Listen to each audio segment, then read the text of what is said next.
If you guys have been keeping up with our Herald videos, you may have noticed that my hair has gotten pretty long during this quarantine. Like the rest of you, I don't have access to my regular hairdresser or salon. Shout out to Davis Hairdressing in South Boston. So here we are. In the name of journalism and keeping a professional look, I am going to give myself a haircut on camera. Just kidding. I'm not that brave, but I found a lot of you who are.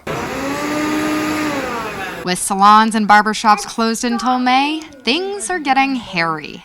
And many New Englanders are taking the scissors and clippers into their own hands, cutting hair at home. But what do the pros have to say? Don't take any scissors, don't do it. You will regret it. Some parts of a haircut are easier than others. When it comes to bangs, it's easier because you can always, go little by little and it's kind of in front of you, so it's easier for you to see. Or easier for some people than others, I should say. Here's some evidence of bangs I tried to cut for myself in college. It's not just about cutting hair. My friend Courtney Cox, an on-air reporter for Nesson, got really brave when it came to maintaining her brunette strands. I get silver strands that just pop out everywhere, and it's always in my part. It's always, maybe others don't notice it, but I definitely do every time I look in the mirror. In my adult life, I've tried to stick strictly to professionals, so this was definitely going back in time a little bit of a walk down memory lane, dyeing my hair out of a box. When I first looked in the mirror,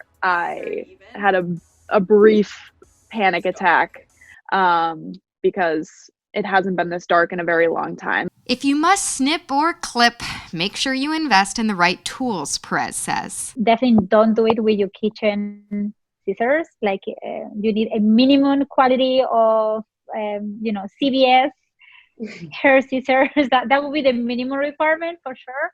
One more tip from the pros: if you really botch your cut or color, try a hat.